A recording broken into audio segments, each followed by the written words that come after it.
নমস্কার আমার প্রিয়জনেরা।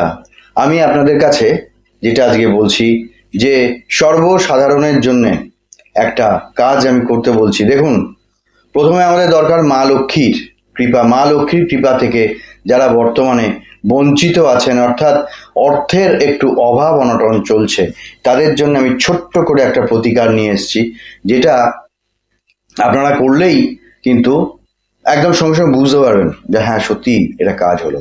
যেটা হচ্ছে যে আপনার কি রাশি, কি গোত্র, কি জন্মবার, দিনক্ষণ, এই সমস্ত কিচ্ছু সর্বসাধারণের জন্য এটা কাজে লাগবে। কিছু আলাদা হবে না, কিছু জানার দরকার নেই। আপনারা যেটা করবেন, একটা রূপোর আংটি, একটা রূপোর আংটিতে একটা এডি পাথর অর্থাৎ আমেরিকান ডায়মন্ড পাথর লাগাবেন।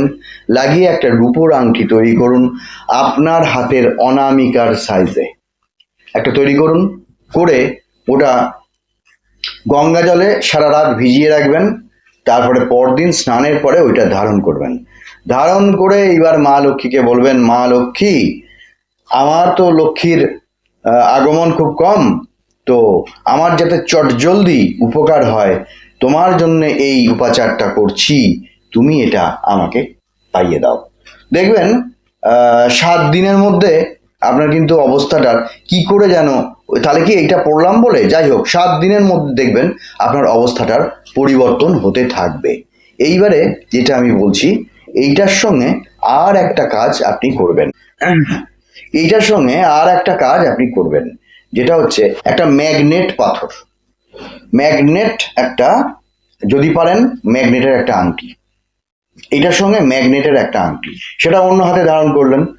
আর যদি বলেন যে না, ম্যাগনেটের আংটি আমার হাতে ধারণ করতে অসুবিধে আছে, কারণ এডিটা আমি লাগাচ্ছি, এটা মাস্ট করবেন। কিন্তু এডি পাথরের দাম এমন কিছু না, আর রূপো একটা সামান্য রূপোর আংটি এটুকুতে করে নেবেন, দেরি করবেন না। ম্যাগনেটটা তাহলে আপনি দেহে, কোমরে, অন্যান্য ভাবে গলায় বা হাতের বাহুতে এইটা ম্যাগনেট পাথরটা রাখুন। এটার কাজটা কি হবে? এটার কাজ হচ্ছে, ম্যাগনেট যদি আপনি পড়েন, এটার কাজ কি, ম্যাগনেট যদি আপনি পড়েন, অর্থকে আমদানি করায়, অর্থকে আপনার দিকে আকর্ষণ করায়। এটা একদম সত্যি। এবং যদি বলেন কি করে সত্যি, আমার জীবন দিয়ে আমি একটা সময় বুঝেছিলাম যে আমাকে কোনো এক সাধু সন্ন্যাসী এই দুটো প্রেসক্রাইব করেছিলেন, তো আমার কিন্তু প্রভূত উন্নতি হয়েছিল। সত্যি সত্যি সত্যি এই দুটো বললাম।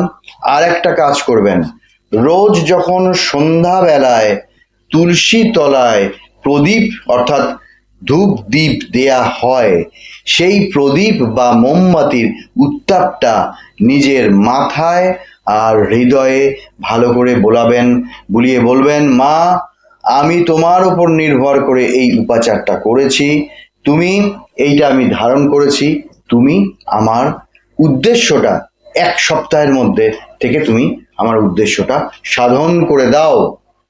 অর্থাৎ এই 3টে কাজ আপনি করুন, করলে দেখবেন যে মায়ের যে কৃপা, মা লক্ষ্মীর যে কৃপা হচ্ছে না, অর্থনৈতিক যে একটা মন্দা, এটা কিন্তু আপনাদের একদম চলে যাবে। ধন্যবাদ, নমস্কার।